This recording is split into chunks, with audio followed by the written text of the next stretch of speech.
Hey, bon matin, mon Eric. Hey, bon matin Bernard, bonne année. Je sais on se l'est déjà souhaité de vive voix, mais on va Oui, le mais on faire ne l'a pas partagé à tout le monde qu'on se le souhaitait. exactement. Hey, alors, quelle année 2020 qu'on vient de traverser, hein, mon ami?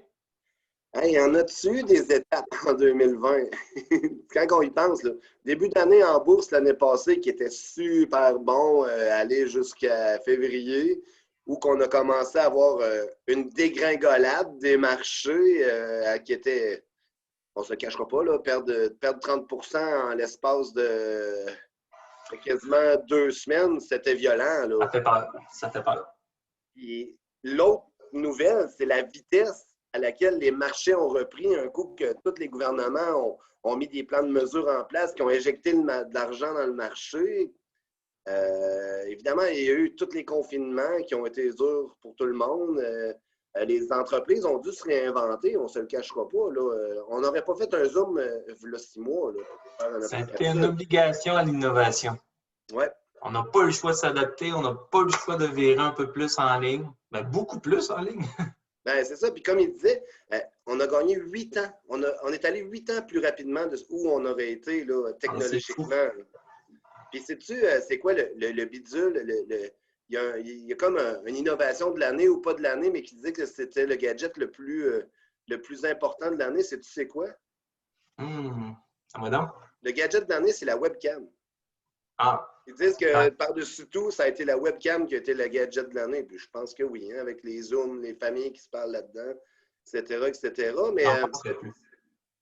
à ce temps qu'on est rendu en 2020, 2021, puis qu'on est prêt, comment tu vois le début d'année, toi? Ben, sincèrement, plus que jamais, je crois que le moment est au bilan.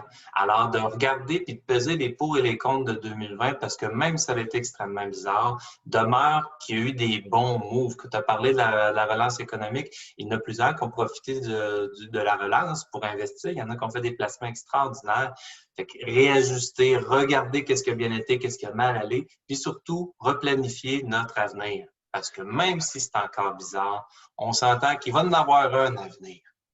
Ah, D'accord? absolument. Alors, savoir ce qu'on va atteindre, rencontrer son courtier en sécurité financière pour remettre les pendules à l'heure, regarder vers l'avant, puis de faire en sorte que si j'ai reçu de la PCU ou des revenus supplémentaires ou une diminution, de juste être capable de planifier combien d'impôts je vais avoir à payer supplémentaires cette année, si j'en ai.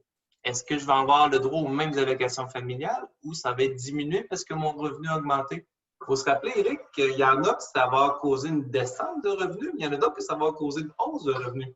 Absolument. Puis je pense que je suis plus inquiet pour ceux-là qui ont une hausse de revenus que ceux-là qui ont une descente de revenus.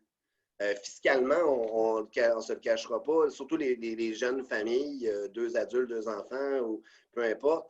Si tu as gagné plus cette année, les allocations familiales que tu attendais à tous les mois risquent de diminuer.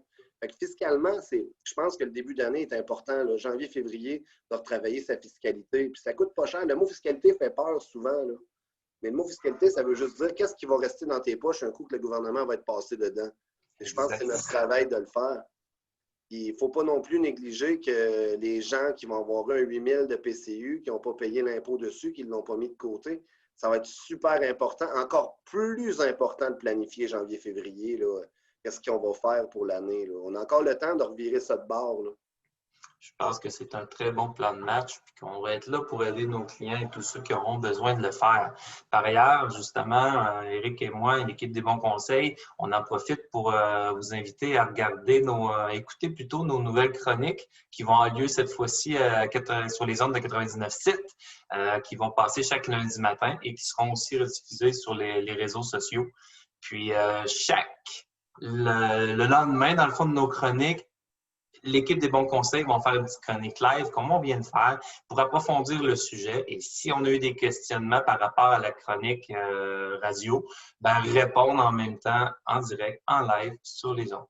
Ouais, gênez-vous pas de nous poser des questions. On va essayer de répondre le plus pointu à vos questions. Puis sinon, bien évidemment, desbonsconseils.com, c'est le nom de la compagnie, c'est le nom de notre site web. Toute l'information pour nous rejoindre est là. Puis, dans le fond, appelez-nous, aidez-nous à vous aider. Totalement. Alors, bonne année 2021 à tous. On la commence en force. Et voilà. Bye bye. Ouais.